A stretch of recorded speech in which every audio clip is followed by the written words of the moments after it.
tema se llama conflicto en el Evangelio. ¿Y por qué conflicto en el Evangelio? Bueno, porque el Evangelio ha sido mal comprendido y es la razón por la cual hay muchas denominaciones religiosas, pero yo quiero que nosotros podamos ver el Evangelio desde el principio, o sea, ver las cosas que implican el Evangelio, porque debemos ver el Evangelio a la luz de incluso de antes de la entrada del pecado.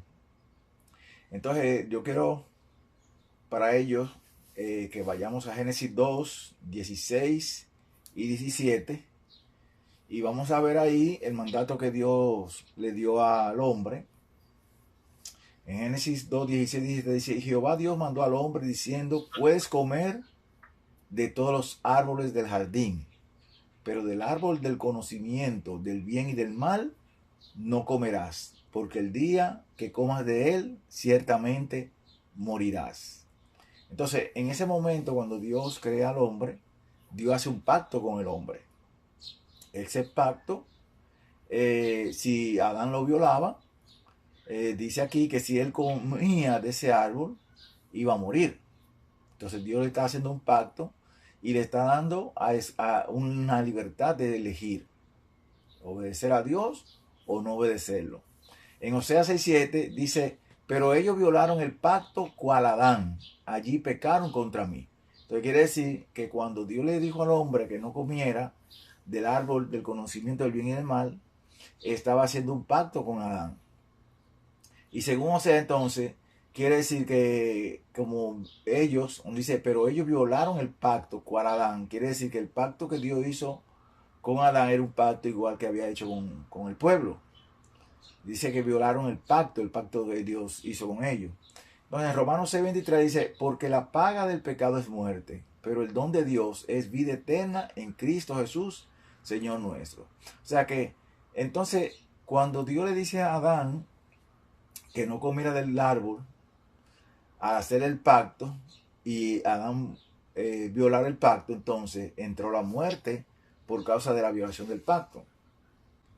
¿Qué pasó? ¿Cómo fue que pasó eso? ¿Cómo fue que Adán violó el pacto de Dios? ¿Y qué nos puede enseñar a nosotros esa violación que hizo Adán? ¿Cómo lo hizo él? Y en Génesis 3:1, entonces la serpiente, que era el más astuto de todos los animales del campo, que Jehová Dios había hecho, dijo a la mujer: ¿de veras Dios os ha dicho, no comáis de ningún árbol del jardín? La mujer respondió a la serpiente: podemos comer del fruto de los árboles del jardín, pero del fruto del árbol que está en medio del jardín, ha dicho Dios, no comáis de él, ni lo toquéis, no sea que muráis. Entonces la serpiente dijo a la mujer: ciertamente no moriréis.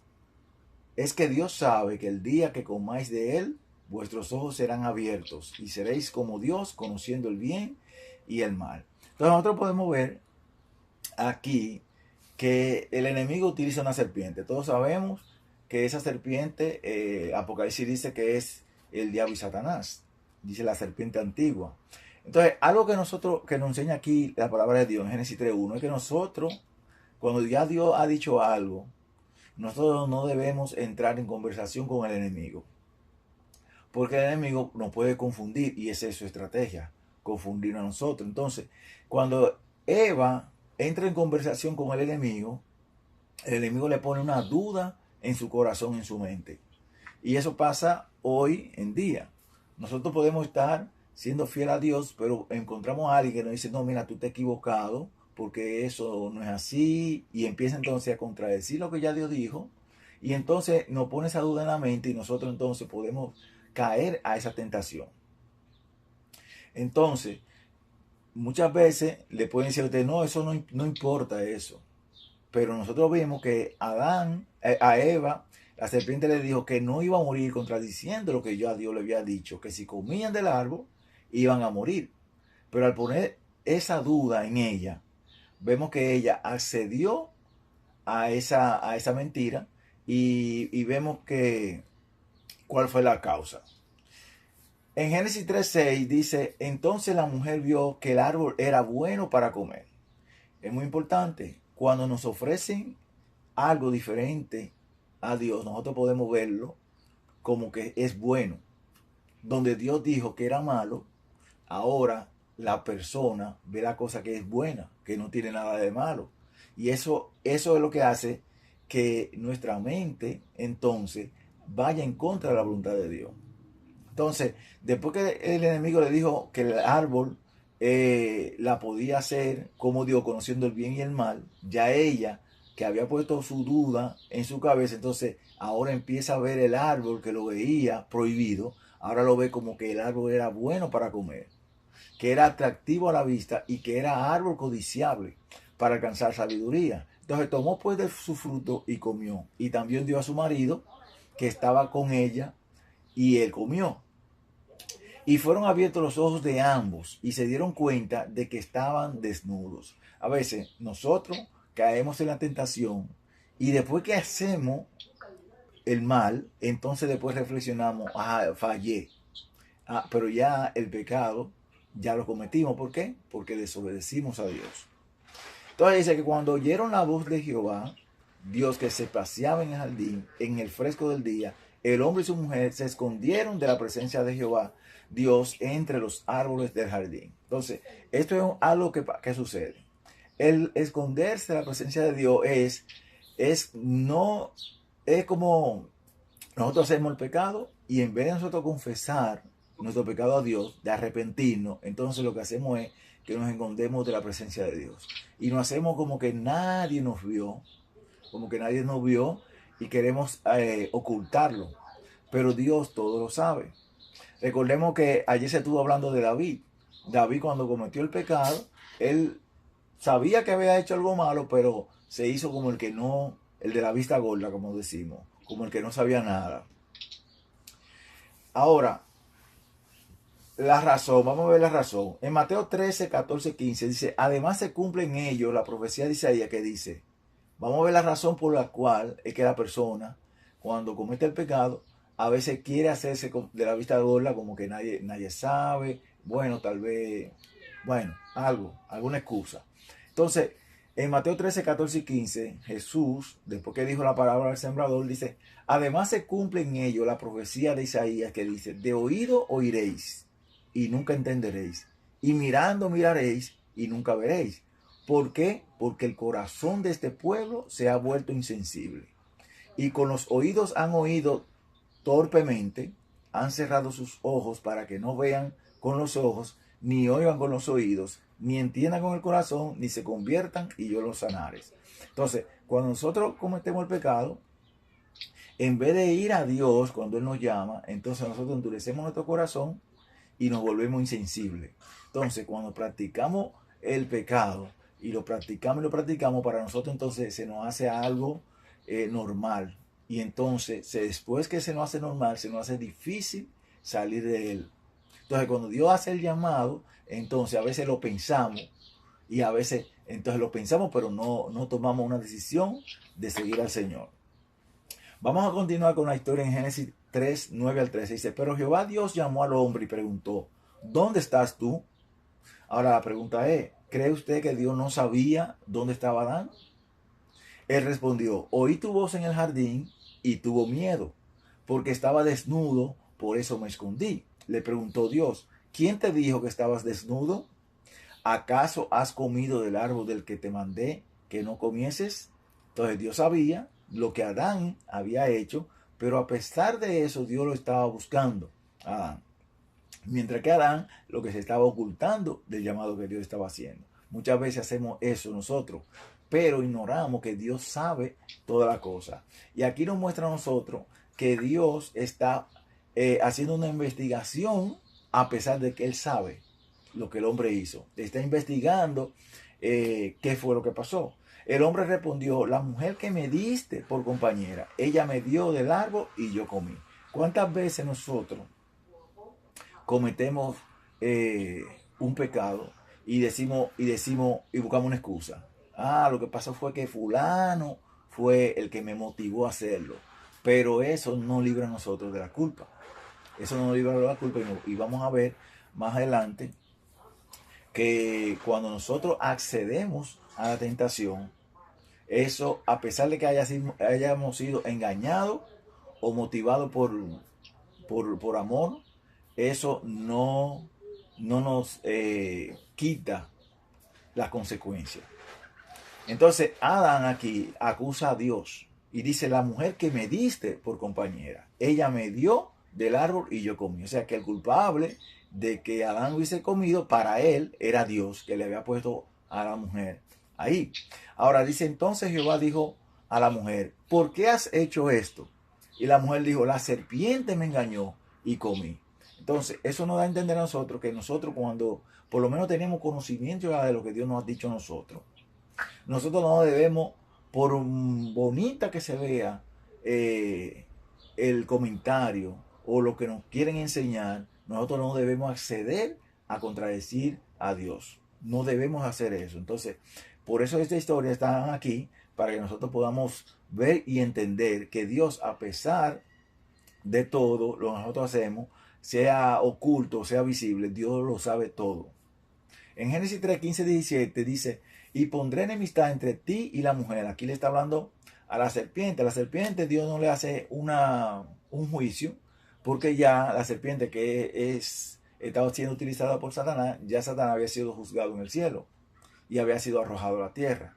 Entonces a Satanás solamente, a la serpiente solamente dice: y pondré enemistad entre ti y la mujer, y entre tu descendencia y su descendencia. Esta te herirá en la cabeza y tú la herirás en el talón. Entonces aquí lo que Dios está haciendo es dándole la promesa a Adán y a Eva de la simiente que iba a herir en la cabeza a la serpiente, que la iba a destruir. Entonces Dios le da aquí la promesa de un Salvador, y entonces, a pesar de que nos da la promesa del Salvador, Dios ahora le va a dar la sentencia a ellos por causa de la desobediencia. Entonces a la mujer dijo: aumentaré mucho tu sufrimiento en el embarazo. Con dolor darás a luz a los hijos. Tu deseo te llevará a tu marido y él se enseñoreará de ti. Y al hombre dijo: porque obedeciste la voz de tu mujer y comiste del árbol del que te mandé diciendo: no comas de él, será maldita la tierra por tu causa. Con dolor comerás de ella todos los días de tu vida. A pesar de que el hombre no fue engañado, obedeció a la voz de la mujer. Muchas veces nosotros conocemos la verdad, pero a pesar de que la conocemos, no nos dejamos engañar, pero cedemos al pecado, no porque somos engañados, sino porque por algún deseo tal vez que tengamos, conociendo que estamos trabajando mal, obrando mal, lo hacemos. En Romanos 3, 19 al 25 dice: pero sabemos que todo lo que dice la ley, lo dice a los que están bajo la ley, para que toda boca se cierre y todo el mundo esté bajo juicio ante Dios. Entonces, ¿qué es estar bajo la ley? Muchos creen que estar bajo la ley es cuando estamos obedeciendo la ley, pero no es así. El que está bajo la ley es aquella persona que está desobedeciendo la ley. ¿Por qué? Porque vamos a poner un ejemplo de la vida natural. Cuando nosotros estamos aquí en Estados Unidos, ¿verdad? Algunos están en México, otros están en República Dominicana, pero todos los países tienen leyes. Y las leyes son para proteger, supuestamente, aunque hay a veces leyes que ponen, que son impuestas, que son para perjudicar. Pero las leyes se supone que son para proteger. Entonces, cuando usted en un país cualquiera que esté, usted mata a alguien, la ley lo va a juzgar a usted y lo va a condenar. Eso es estar bajo la ley. Bajo la ley es que la ley lo va a condenar por usted violarla. Entonces dice que todo el mundo está bajo juicio ante Dios. O sea que cuando usted está violando la ley, usted tiene que mantener su boca cerrada delante de Dios, porque todos somos pecadores. Entonces, si decimos que no tenemos pecado, entonces hacemos a Dios mentiroso. Dice el versículo 20 de Romanos 3, dice: porque por las obras de la ley nadie será justificado delante de él, pues por medio de la ley viene el reconocimiento del pecado. Pero ahora, aparte de la ley, se ha manifestado la justicia de Dios, atestiguada por la ley y los profetas. O sea, cuando Jesús viene a morir por nosotros en la cruz, indica, aquí dice que la justicia de Dios es manifestada. ¿Por qué? Porque eso indica que la ley de Dios no puede ser quebrantada. Si pudiera ser quebrantada, Jesucristo no tendría que venir a morir. Pero ahora se manifiesta la justicia de Dios, que es a través de la ley que se manifiesta, pero porque la ley es justa. Pero Jesús entonces toma nuestra culpa, la carga, y entonces por medio de él somos justificados delante de Dios. Porque Dios ahora no nos mira a nosotros, sino mira a Jesús. En el versículo 22 dice, esta es la justicia de Dios por medio de la fe en Jesucristo para todos los que creen, pues no hay distinción. Porque todos pecaron y no alcanzarán la gloria de Dios, siendo justificados gratuitamente por su gracia mediante la redención que es en Cristo Jesús. Como demostración de su justicia, Dios le ha puesto a él como expiación. Entonces, para Dios mostrar su justicia, pone a Cristo como expiación para que Cristo sea el que obedece a la ley de Dios y pueda justificarnos nosotros, porque nosotros no podemos serle perfecto a la ley de Dios. Cualquier pensamiento malo que pase en nuestra mente, ya estamos transgrediendo la ley de Dios. Cuando Jesús dice que es mejor sacarse un ojo y entrar tuerto al reino de Dios, Jesús no está diciendo literalmente que lo hace, sino está mostrando cuán grave es el pecado. Cuán grave es el pecado que nos impide a nosotros entrar al reino de Dios. Entonces él pone, por ejemplo, que si tu ojo te es ocasión de caer, mejor sácatelo. Y que es mejor entrar tuerto al reino que todo su cuerpo sea quemado. En Génesis 3, 21, 22, luego Jehová Dios hizo vestidos de piel para Adán y para su mujer y los vistió. Entonces, fíjense que primero Dios le da una promesa de un Salvador. Cuando dice aquí que Dios lo vistió de pieles, quiere decir que ellos aceptaron esa promesa de ese Salvador que Dios le dio. Le dijo que iba a enviar esa simiente que iba a salvar. Entonces, después que Dios le da la promesa de un Salvador, entonces esto indica que ellos aceptaron esa promesa de Dios, el perdón de Dios. Lo aceptaron, entonces dice que entonces Dios lo vistió. Eso nos enseña a nosotros que a pesar de nuestro haber pecado, Dios nos llama a nosotros, ¿verdad? Y nos da la promesa a nosotros de un Salvador. Pero usted tiene la decisión de aceptar o no aceptar esa salvación que Dios nos ofrece. Usted tiene la decisión. Ahora, si usted acepta esa salvación, entonces Dios lo va a vestir con la piel de ¿quién? Con la piel del Cordero de Dios, que es Jesucristo. Entonces, Dios nos da a nosotros, aquí estamos viendo el Evangelio.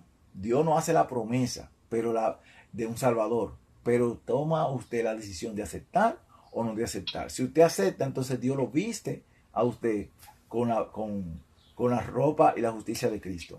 Y Jehová Dios dijo, he aquí que el hombre ha llegado a ser como uno de nosotros, conociendo el bien y el mal. Ahora pues, que no extienda su mano, tome también del árbol de la vida y coma y viva para siempre. Entonces, vemos aquí que Dios justifica al hombre, lo viste con piel, pero la consecuencia del pecado continúa. Ahora el hombre que tenía acceso al árbol de la vida no tiene acceso a él, y Dios, ¿qué hace? Lo expulsa del jardín para que no viva para siempre en pecado. Entonces, tal vez usted dirá, bueno, pero ¿por qué si Dios lo justificó, lo sacó del Edén?